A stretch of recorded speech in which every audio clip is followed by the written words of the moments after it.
Olá, seja bem-vindo ao Académico, um programa que versa sobre a cultura, sobre a ciência de um modo geral e traz rubricas sobre grandes pensamentos e também sobre a curiosidade e invenções de grandes homens que passaram pela humanidade e estão a fazer mais ou menos um milagre em termos tecnológicos. Hoje, como convidado, tenho o mestre Wellana da Silva. Boa tarde. Boa tarde. Obrigado por ter aceito o nosso convite. Eu é que agradeço o convite e aproveito para desejar sucessos a este programa que faz todo sentido e é necessário também. O Wellana nasceu no dia 23 de março de 1989, estudou em Bissau, mas ao longo da nossa conversa vamos saber do seu percurso académico. O Wellana, por uma descontração, qual é a sua grande paixão? A minha grande paixão é a música.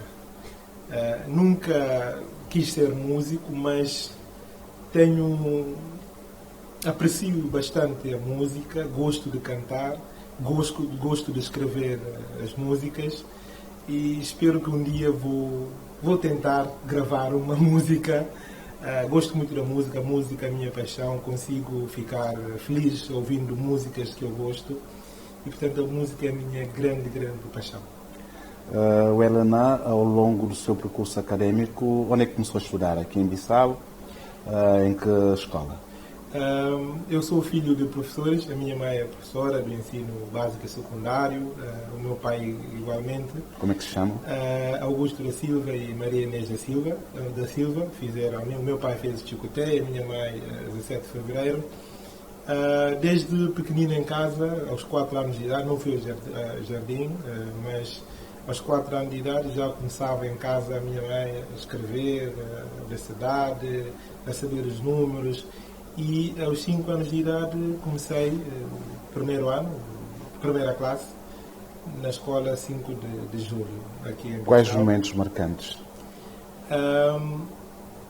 Na escola primária? Na escola primária. Eu ia de manhã, 5 de julho, porque naquela época, início dos anos 90, do século passado, havia escolas comunitárias nos diferentes bairros de Bissau.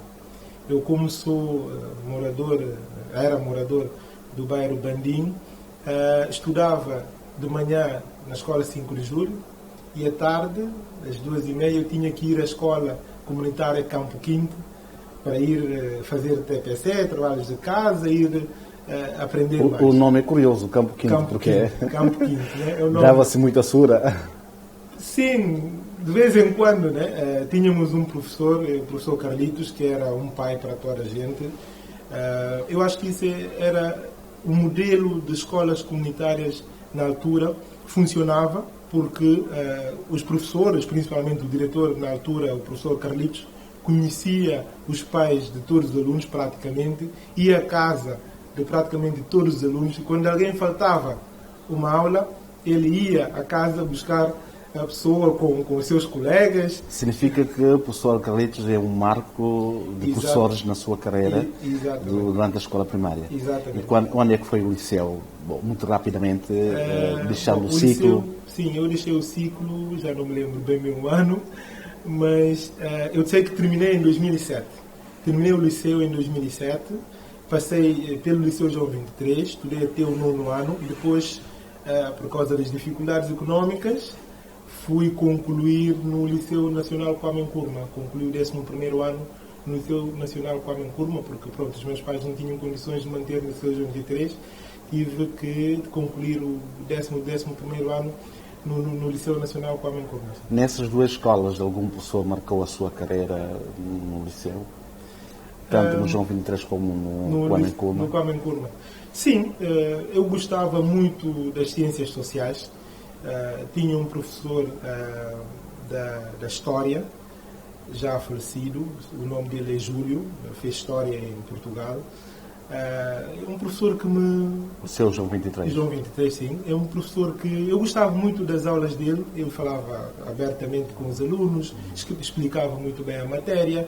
Isso fez-me gostar muito da história e das ciências sociais. E que grupo é que fez?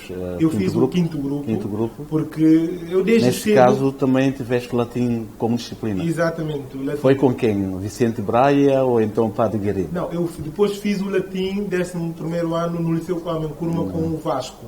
O Vasco. Com o Vasco também foi aluno do João 23. Exatamente. Portanto, eu fiz o latim. Eu desde cedo descobri que a minha área devia ser a área das ciências sociais. Eu não era muito bom aluno nas disciplinas práticas, sobretudo a matemática. Eu safei-me, por acaso, na química, no 9º ano. Eu era muito bom aluno da química, mas pronto, não compreendo como é que matemática, física, desenho, eu era um aluno médio. Desde cedo já tinha vocação para as letras, sociais, terminando o 12º ou 11º ano. Na altura, Portanto, candidatou-se ou então foi fazer o teste na Faculdade de Direito. Mas eu não queria estudar. Havia muita concorrência na altura. Exatamente. Também. Eu queria só pisar neste ponto porque eu não queria estudar aqui. Na altura, os meus colegas, naquela época, queriam ir estudar Marrocos, Portugal, Brasil. Sim, como é a missão de estudantes, não é? Toda a gente lá fora. Portanto, eu não queria a minha média. Mas não arrependeu-se depois, não é? De ter estudado na Faculdade de Direito de Bissau? Não. Neste caso não foi uma ironia do destino, não? Não foi, porque Direito estava também num dos cursos que eu queria fazer. Eu queria fazer Biologia Marinha, queria fazer Relações Internacionais e Direito. Três opções, porque no Liceu João 23 éramos aconselhados a arranjar alternativas. No 9º ano fizemos aquele teste para saber que grupo é que a pessoa tem mais aptidão, apresentava mais aptidão. E eu claramente apresentei a aptidão para o grupo das letras, 4º e 5º grupo. E pronto, éramos aconselhados a escolher opções em termos de formação. Eu queria fazer Biologia Marinha, porque sempre gostei também do ambiente, da proteção do ambiente. Queria fazer Relações Internacionais. E quando chegou à Faculdade de Direito já havia tronco comum, não é? Então fez o Direito e Administração Pública. Exatamente. Eu entrei na faculdade porque, em 2005 participei numa visita de estudos da Tiniguena, numa ONG Tiniguena, na Ilha de Canhabaque, João Vieira Poilão. A partir daí cresceu a minha paixão pela área ambiental também. Integrei a Geração Nova Tiniguena, que é um grupo de jovens voluntários que trabalha com a Tiniguena nas questões de proteção do ambiente, conservação de recursos. E quando entrei para a Faculdade de Direito de Bissau, decidi logo que ia fazer a menção, escolher no 3º ano a menção, porque no 5º ano, para aqueles que vão à menção, há uma disciplina que é o Direito do Ambiente.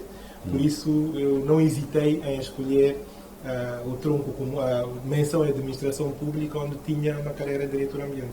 Há um tema muito importante, um fator que estimula o estudo aos alunos. Isso eu também passei no João 23, era concorrência porque havia quadro de hora. Mas também foi encontrar o mesmo fator na Faculdade de Direito de Bissau. Havia essa concorrência para quadro de hora. Podes-nos, portanto, falar disso e de que forma é que contribuiu para a sua ascensão até o mestrado, não é? Sim, eu acho que isso é muito importante. Desde a concorrência é saudável. Por exemplo, no Liceu João 23, todo mundo queria que o nome constasse na lista que, no final de cada período, a direção publicava na vitrina principal da escola. E aquilo, a pessoa tinha a fama na escola e recebia alguma coisa de direção, em termos de prémios e tal. E no início de cada ano letivo... E eras também um dos candidatos para... Exato, eu fui algumas vezes, não fui como queria, mas por causa da matemática, eu não tinha sempre boas notas em matemática, 10, 9. E já na Faculdade de Direito de Bissau? Na Faculdade de Direito de Bissau não é tradição, não tem sido tradição, mas houve um ano em que um assessor científico decidiu quem foi? Foi o professor Dr. Fernando Loureiro Bastos. Eu, na altura, eu estava no 1º ou 2º ano do curso, fui a quadro de honra.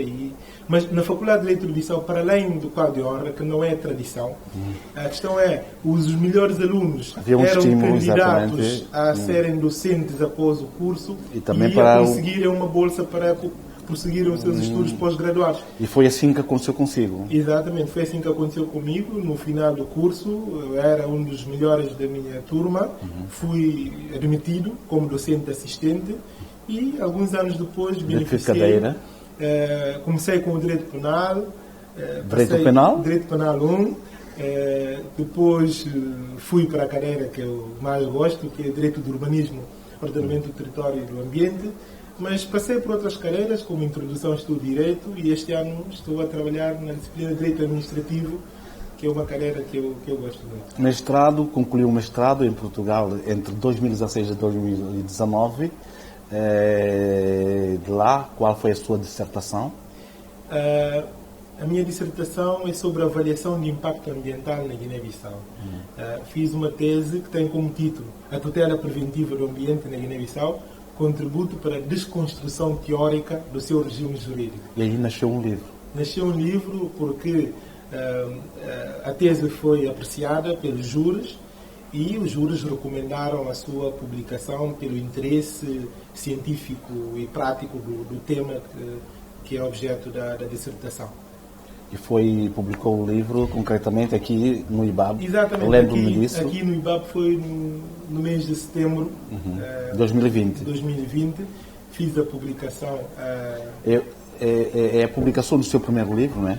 Sim, espero que seja o primeiro de muitos livros, porque eu sou muito curioso, quero ser académico, sou um principiante, quero... Já é académico? Não sei se sou académico, eu quero ser, eu costumo dizer que eu quero ser académico, quero ser escritor, eu tenho muita coisa escrita que não partilhei com ninguém, mas tento sempre revisitar estes escritos para melhorá-los e ver se um dia vou estar em condições de publicar e de contribuir com alguma coisa para esta nossa sociedade, sobretudo para a área do direito, que é a minha área de formação. E em resumo, qual foi a sua contribuição com este livro para o ambiente, o urbanismo na Guiné-Bissau? Mais ou menos um resumo daquilo que foi. Exatamente. O que é que foi a sua contribuição? Sim, nós no mestrado somos pedidos para identificarmos um problema jurídico e tentar, com a investigação, dar resposta àquele problema. Bom, eu pensei nos vários assuntos ligados à problemática ambiental na Guiné-Bissau. Nós temos a problemática do lixo, temos a problemática das alterações climáticas, a problemática das áreas protegidas, da proteção dos recursos naturais e da avaliação de impacto ambiental, que é um instrumento novo e muito importante. Eu decidi escolher a avaliação de impacto ambiental, que consegue abarcar todos os outros problemas ambientais que nós temos. É verdade que a avaliação de impacto ambiental não resolve todos os problemas, mas é um instrumento preventivo de tutela ambiental que consegue estar presente noutras preocupações, noutros problemas ambientais. Em 2004, então, o primeiro-ministro criou uma célula de avaliação de impacto ambiental.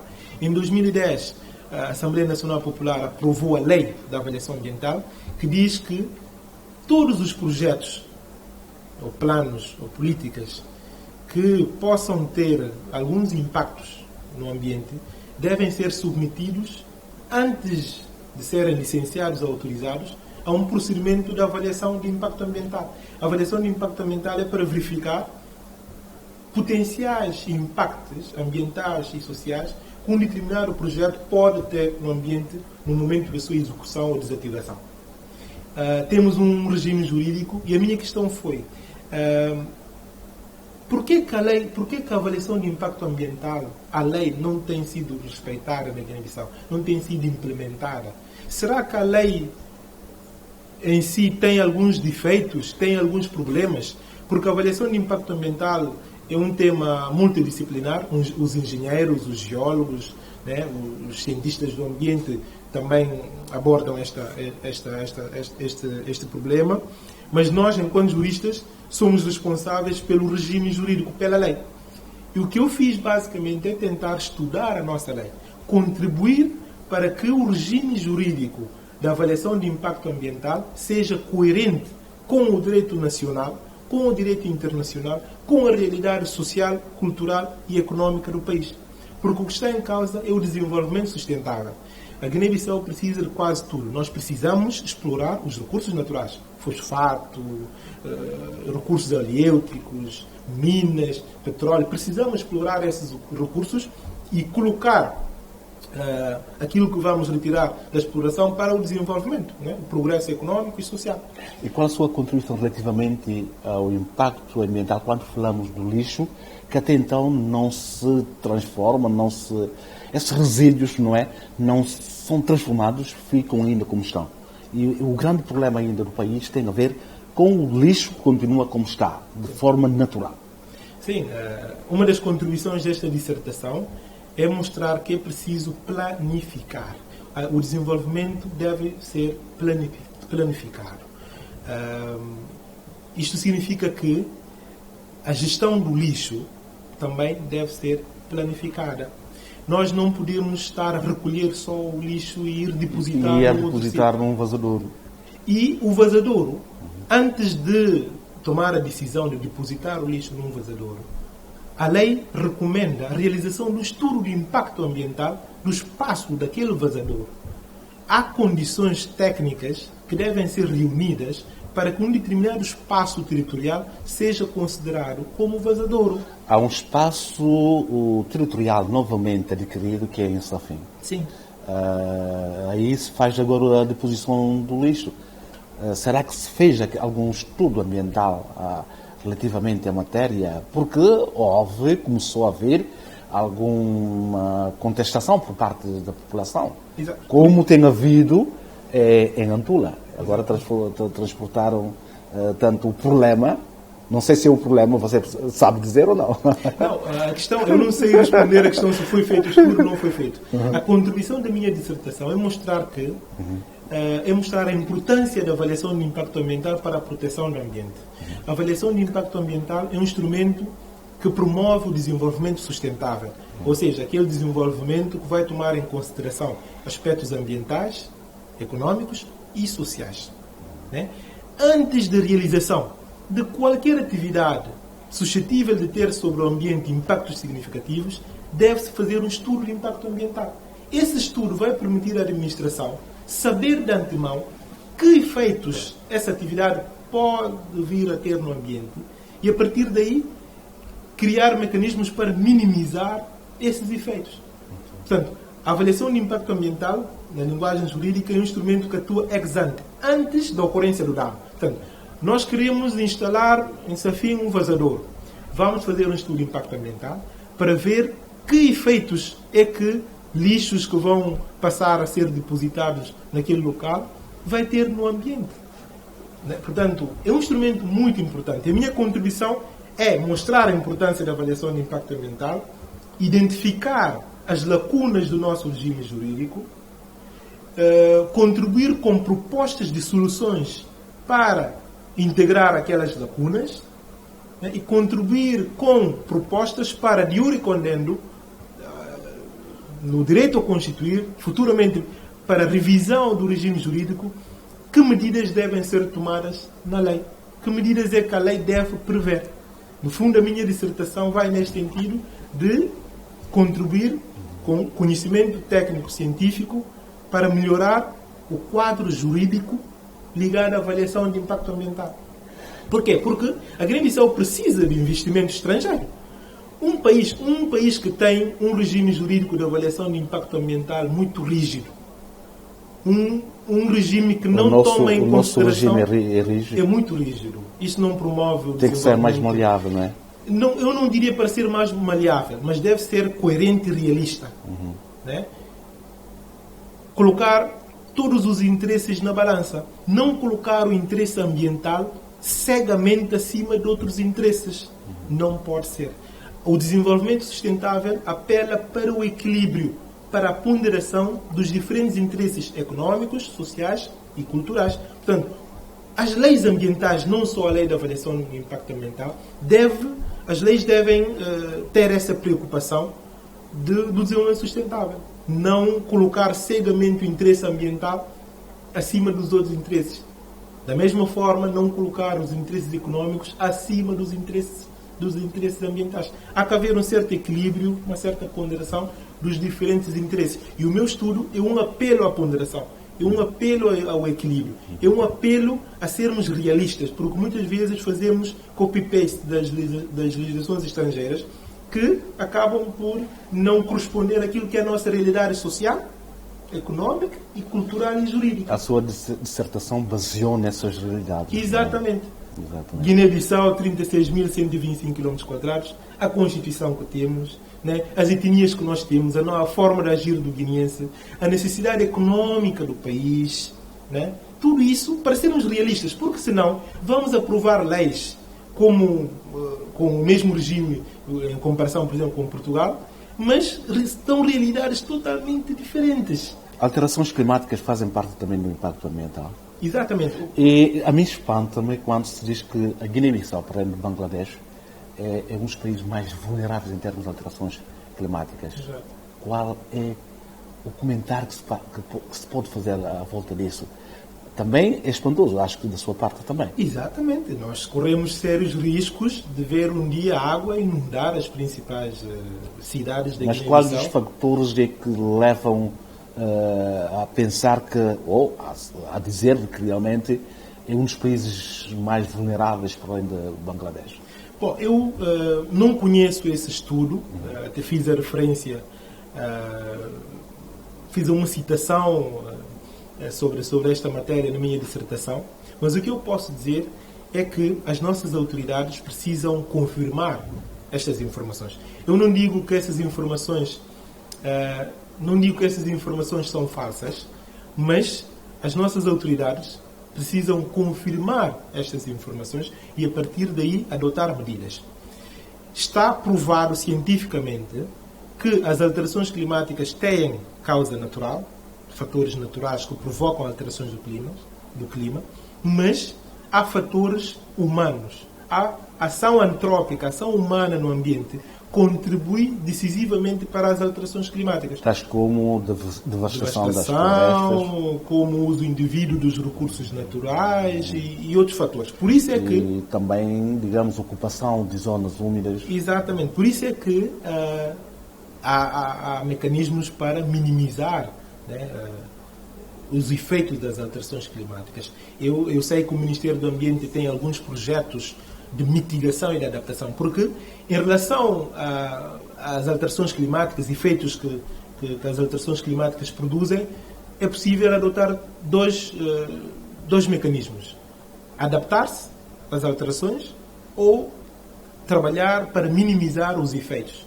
Adaptar-se às alterações como? Por exemplo, há uma zona que ficou totalmente inundada.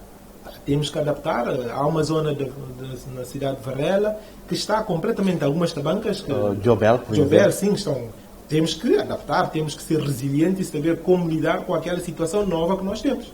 Né? Portanto, isso é a adaptação às alterações climáticas. Tirar, ou então, digamos... transferir a população de Jobel, como está a acontecer neste momento, né, para exemplo, a zona continental. Sim, mas, por exemplo, em relação às bolanhas, há medidas de adaptação que podem ser tomadas, mas há medidas de minimização que são aquelas medidas mais importantes. No fundo, é possível prevenir, é possível... Às vezes não é possível evitar, né, os efeitos, mas é possível adotar alguns mecanismos para minimizar. Portanto, nós sabemos que tais e tais atividades provocam alterações ao clima. Vamos tentar minimizar aquelas atividades, o exercício daquelas atividades, para poder também facilitar a camada de ozono e evitar a emissão de CO2 para a atmosfera, que depois acaba por provocar a alteração ao aquecimento global. Por isso é que a avaliação de impacto ambiental é importante. É um mecanismo preventivo tanto das alterações climáticas como dos outros problemas ambientais. Porque o estudo de impacto ambiental vai identificar efeitos que aquela atividade pode ter no ambiente para a camada de ozono e, a partir daí, antes da ocorrência daquele dano, adotar medidas para minimizar. Antes de irmos para a página de Pensamentos e Curiosidade que lançamos na primeira e segunda edição, eu queria deixar uma pergunta para tanto depois responder. Como é que se sentiu depois de ter publicado um livro? Isso depois vamos à sua resposta. Tínhamos perguntado na página da Curiosidade quem era o inventor do telescópio e do relógio de mão. A resposta é: o inventor do telescópio chama-se Galileu. Galilei é italiano. Um instrumento importante na astronomia, que é estudo de planetas, estrelas e de outros objetos no espaço cósmico. tem capacidade de ampliar 10 vezes o objeto focado. O inventor do primeiro relógio de mão chama-se Peter Enlines, é alemão. Também, na primeira edição do programa, deixamos a pergunta sobre a página do pensamento que diz assim: a única revolução possível é dentro de nós. O autor do pensamento, a única revolução possível é dentro de nós, é do filósofo indiano Mahatma Gandhi. Sobre a última edição, vamos depois prosseguir e dar a resposta, mas antes, voltando ao mestre Helena, para voltar a fazer essa pergunta: como é que se sentiu no lançamento da sua primeira obra sobre uma matéria que é tão importante para o mundo, para o globo, também para a Guiné-Bissau? Bom, eu, após o lançamento do livro, algumas pessoas disseram: homem, hoje a sua responsabilidade para com estas questões aumentou. Portanto, é verdade, eu disse na altura aos meus colegas: sim, é verdade, eu por acaso sinto que tenho mais responsabilidades, que não posso parar por aqui.